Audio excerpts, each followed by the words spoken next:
Well, I see right? something different, Trigger Mike. I don't know. You're saying that, it's like it's cool because you watch other people and you said not everybody has the same opportunities. And in a No, lot no, of no, ways, you said not in that. America. Not in America. I'm talking about over like yeah, Nigeria, other like actual third world countries I see. because the government is corrupt. You see what Very. I'm not talking about America. I'm sorry. Let me make that clear. I'm not talking about America. This is actually why America people want to come to America. So I'll make that distinction. Okay. America is one of the only places that actually distributes opportunity as evenly as it could possibly be distributed amongst As humans. possible, yeah. Define your definition of poverty. And then have you ever experienced hard times in your life and what did that look like for you? Because I know everyone's from a different country, everyone has different experiences. And I kind of wanted to bring light to this topic because we have, I mean, a lot of people who aren't well traveled only have what they see on movies, what they hear in stories, but they don't actually get to experience it for themselves or have conversations with people. And yeah, I just wanted to have the conversation. So feel free. I know, Sayeda, you said you live in a third world country. And Fee, you are from a third world country? Yeah, I lived there till I was 9. And Well, I will. yeah, Oh, go go ahead. ahead. No, no, no. I wait. Yeah, well, when I was living down there, it's funny, we never had a car. And we would Car? take Car? rickshaws. Yeah, we never had a car. So it was like rickshaws. We would take, I mean, I don't know if you guys know, there's about 30 million people in Dhaka, just the city in Bangladesh. And Bangladesh is very small, so it's very Okay, how overpopulated. big is that? Damn. It's crazy. I saw a video with all the people on the top of the train and I sent it to you and you Mhm, were like, yeah, that's Bangladesh. They were just mhm. sitting on top of the train. Very overpopulated, less funded. The government, it's very crooked. The woman's been in power for over like 10 years. She would literally kill anybody who is, yeah, like she would kill that person. Anybody who is going against her, yeah, she'll kill them. But yeah, so that's, I mean, I felt it, and when I came up here, everything looked so much different, like cleaner. The homeless people looked better. Like everybody was just like, like it was different. You were saying something earlier about no shoes? Oh no, there was kids. Obviously, kids were working for their parents. The parents would be sick, right? So kids are working. These kids are small, and they're taking care of their baby brothers, and their baby brothers don't have diapers and like no shoes, walking around. And it's like they would cheap labor. There's cheap labor, so anybody can have a maid, right? And or servant, and they pay like very little. They will even stay. They said, you know what? I'll work for free. You just have to give me a place to stay, right? So it's really different. It's hard to be like wanting to go back again because it's very emotional. Um, but I mean, I don't know how else I can help because there's so many people, and like it's out of control at this point, right? So yeah, that's how poverty looks like right now at my Is that country. what made your family leave? Oh, absolutely. Like, there was a lot of like crime. Like there's times where we got robbed, or it was just too much going on. So my parents, they had the opportunity to move up here. And mind you, we weren't too bad off, right? We had our place. It was like a yard, like you have a gate and you have two houses, right? It was really nice. It was a beautiful place. But how we were surrounded by like hostels, people living on the streets, like making tents, and it was just too much for my parents. But when we came up here, it was totally different. Like, however, it was a different type of poverty, right? Like we came here, we didn't have money. We stayed in like the low budget apartment homes, right? And coming out of that was hard. So like I saw poverty in different sense, not as severe, but it's still like bad, right? Like because they're emotionally hurt. There's it's I don't know. Like I'll continue after. Sorry, I No. feel like I'm Well, thank you talking. for sharing. anyone can go, because whatever you're comfortable sharing. I don't want anyone to feel uncomfortable. I wanted to share something. Go ahead. The worst poverty that I've seen in the countries that I've lived in, I lived in Honduras for a little bit, and in Honduras is probably the worst poverty that I've seen. And the poverty, you asked the question of how do you define the poverty? Well, there is very dirty, and I've noticed that a lot of places that are very dirty are very poor for some reason. I think that it's a loss of hope, that people have no dream in their mind. They don't see something bigger or better, so they just let their environment kind of deteriorate, if that makes any sense. When people kind of lose hope or their mind is too focused on trying to survive, having the cleanliness or pretty beautiful yards or clean streets is not really the priority. These people, these poor people in this town in Honduras, they lived on these hills, and every monsoon season their houses would just get wiped down. I would see full houses sliding down the hill when the monsoons came. And this happened almost yearly. And you would see this, and they just rebuilt again with whatever they could find. And I forget who said the no shoes. Another way of knowing poverty is knowing that people, they don't wear shoes. A lot of people don't wear shoes, which makes them more vulnerable to being ill and not being able to have money to seek treatment, because what is it called, hepatitis and all kinds of infections happen when there's no shoes. Kids running around with no shoes, and then there's glass and dirt and trash everywhere, things like that. Now, this has nothing to do with drugs or mental illness. This is just pure raw poverty. So yeah, I mean, if you look around all the poorest areas, you would see that there's trash everywhere, because people don't feel pride in their environment. They don't feel that it's even important to keep it well kept or maintained, because why?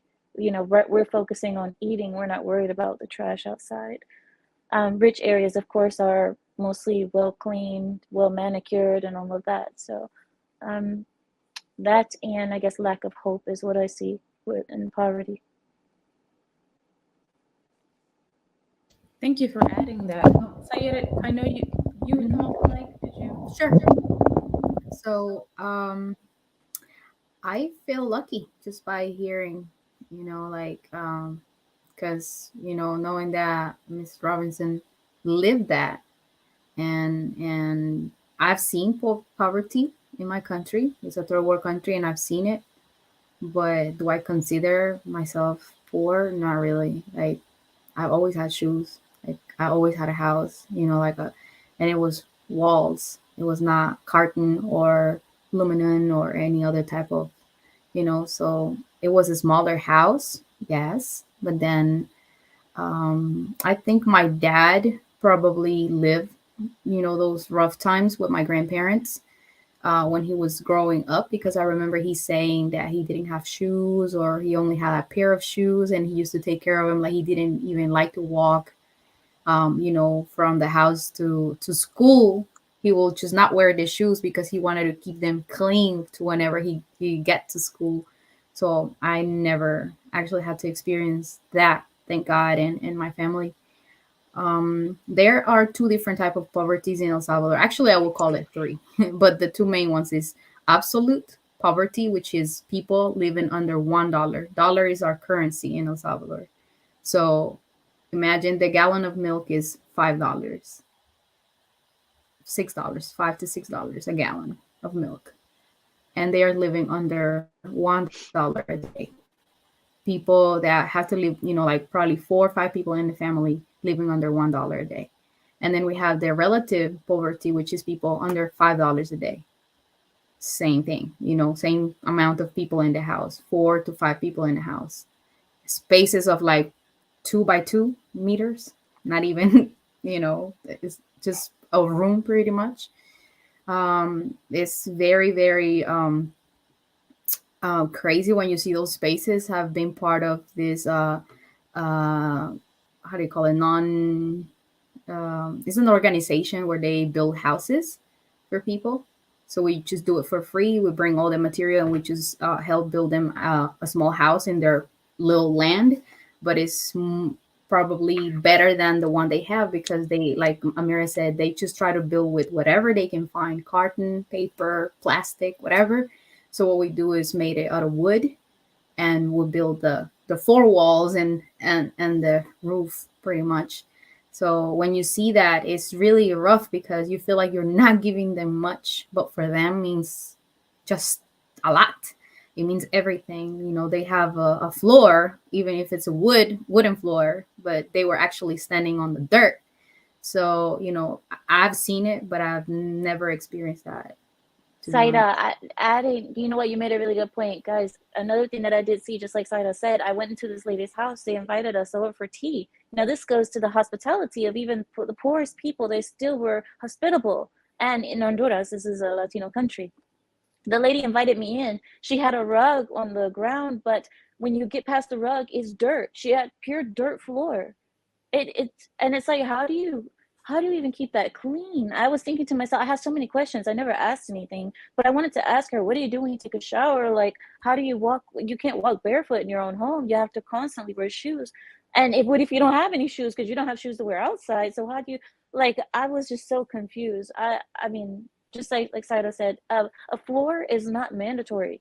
And just the luxury of having hot and cold water. Americans don't realize that is luxury. When I was in Honduras, you didn't have that option unless you were in a upper end neighborhood or you were like in the touristy areas. But hot and cold water, Americans don't realize that's not common around the world. You only get cold water, and you have to warm your water to take a shower, take a bath, or you have to get one of those plastic things that you connect to the manguera, to the hose, and you connect this little plastic thing and it gives you warm water, but it's electricity hitting you at the same time because the electricity that it's using, it's just dangerous.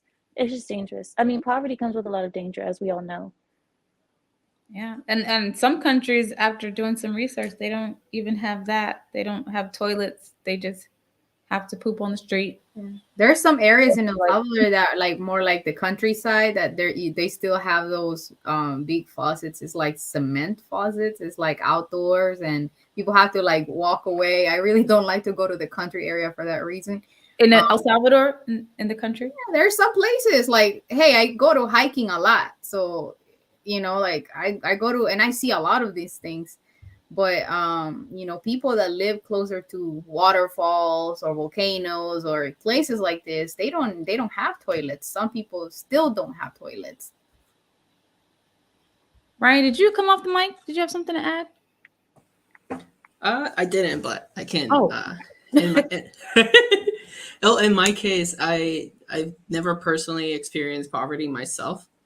I wouldn't consider myself to be a wealthy person back in the day or anything like that, but my parents worked very hard to make sure that me and my siblings had a roof and food in our table every day. But at least from my mom's side, she did experience it on her own when she was a little kid, you know, having to walk miles just to be able to get to the bus stop, to be able to get to school. And just even like having to cross rivers and stuff like that, you know. Oh, that's what every parent says that they had to go through growing up. Every parent says that they had to walk miles barefoot in the snow up a hill, carrying their siblings on their back at the same time. Every parent says that. I usually hear that from like grandparents, not usually my parents. But grandparents, I have heard had to carry bags of groceries miles and miles. I got driven by through the same little trails that she had to walk. So I know for a fact that she did have to walk through them. So it wasn't. So they didn't have a car. They didn't have a car. No, she didn't have a car. And where they lived, there wasn't, before back in the day, there wasn't an actual road leading to the house. This was like dirt, basically, like a little trail. So, and she lived like in the very top of a mountain. So she had to like go down the mountain, cross a little river, and then get to the road where she could actually walk up a hill, almost like a whole mile, to be able to get to the bus stop to get to school. So, you know, I've heard the stories, but I would say, you know, I have seen, because I can recall me with my grandparents going to donate like our clothing and stuff like that when it didn't fit us, to what, it was poor people that they didn't, they had kids and they didn't have not even, money to be able to put a shirt on their kids, or clothes on their kids. So I do remember that. And, but at least I would say, I mean, I'm not entirely sure because, like I said, I've never been impacted directly by it. But, I mean, other than probably being robbed and stuff like that. But, uh, when it comes to Puerto Rico, we know we get a lot of help from the United States. So if a person is poor, if they look for the help, I feel like it's a little easier for them to get that help than going to other countries where they don't have that American help, or I don't know, that monetary help or whatever. Because a lot of people that worked, let's say 3-4 years ago, stopped working just because all the helps that the government has been giving them, because they've been getting the same amount of money from the government that they were getting when they were working like 40 hours and stuff like that. So, if they look for the help, I feel like they're able to, It's to available. get it. Mm-hmm. Well, thank you for sharing, Brian. Trigger Mike, Raul Duke, do you have anything you'd like to add on this particular topic? Yeah. Poverty is not, everybody has spoken very succinctly about what's encapsulated in that definition. I would say poverty is also lack of access, right, to opportunity. And one of the things that I think I've seen personally, it's also the way it works, I guess, in this digital age. Poverty, especially like even seen in America and some parts of the world, poverty is not having the ability to participate in the advancement of society. Some poverty is like actually cruel. Like I remember Dave Chappelle saying something on one of his specials, and he's like, when some dudes talked about being in the hood, it sounded fun. It was fair because everybody in the hood is poor. But he said when you growing up in a certain area around other people that have money, but you don't, it's not fair. And I feel like there's areas like I'm originally from New York, right? Um, you grow up in hell a block away from heaven.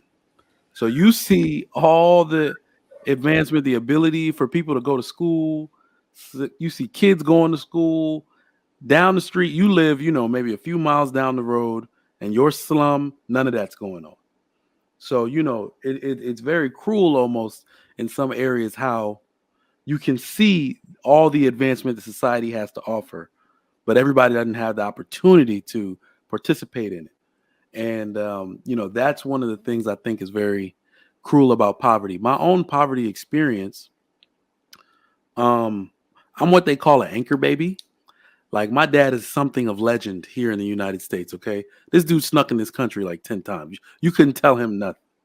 Can't do it now, but he actually couldn't come back once. And then the way he finally got back was cool, but that was the 80s. It's definitely not happening now. He used somebody else's ID to come back here for the last and final time, But I see right? something different, Trigger Mike. I don't know. You're saying that, it's like it's cruel because you watch other people and you said not everybody has the same opportunities. And in a No, lot no, of no, ways, you said not in that. America. Not in America. I'm talking about over like yeah, Nigeria, other like actual third world countries I see. because the government is corrupt.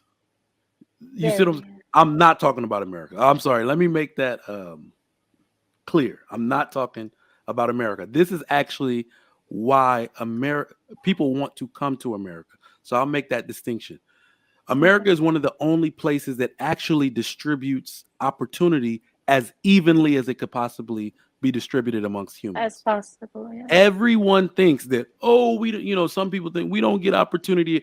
If you can literally go, there was a guy he wasn't from Puerto Rico, he's from Venezuela. He was my bunkmate in boot camp. The dude barely spoke any English. He wasn't even a U.S. citizen. I didn't know they allowed that. He got his citizenship in boot camp. That like literally got his citizenship in boot camp. Last time I spoke to him on Facebook about a year ago, he was celebrating getting 100% disability from the military, as I'm trying to get right now. That's almost $4,000 a month for doing absolutely nothing. And ain't nothing even wrong with his ass. Right. You see what I'm saying? That is opportunity just right there. Like literally, he came in, joined the service, worked in the hospital for 4 years, got out, became a nurse, and now he's living, he gets a check tax-free for the rest of his life.